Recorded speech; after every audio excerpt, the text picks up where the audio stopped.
ప్రజలందరూ ఆ బిడ్డను మెచ్చుకుంటా ఉన్నారు, ఆ తల్లిదండ్రుల్ని ఘనంగా మాట్లాడుకుంటా ఉన్నారు. ఇదంతా కేవలం దేవుణ్ణి బట్టి, దేవుని కృప ద్వారా, ఓ ఆత్మ సంబంధమైన మందిరం, మంచి దైవజనుడు శాలేమన్న ద్వారా, దైవజనుడు అందించిన ఆ ఉపదేశాల ద్వారా దేవుడు జరిగించిన గొప్ప కార్యం. దీనంతటికీ మహిమ, ఘనత, ప్రభావాలు నా దేవునికి చెల్లునుగాక. ఆ ప్రియ దేవుని బిడ్డలారా, అక్కడ ఉన్న వాళ్ళు అడిగారట, మరి మీ బిడ్డ అవయవాలు దానం చేస్తున్నారు కదా, ఏదైనా డబ్బు ఇస్తాం తీసుకుంటారా అని. లేదండి, అవయవాలు అమ్ముకొని మేము బ్రతకము.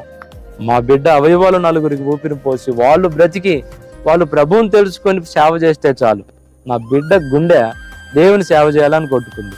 ఈ అవయవాలు వేరే వాళ్ళ శరీరాల్లోనికి వెళ్తే వాళ్ళు రక్షణలోనికి వచ్చి ప్రభువుని గురించి ప్రకటిస్తే చాలు, అందుకంటే మాకేం వద్దని ఫ్రీగా దానం చేశారండి. నా ప్రియ దేవుని బిడ్డలారా, ఈ మాటలన్నీ విన్న మీకు చివరిలో నేను ఒక మాట చెప్తున్నాను.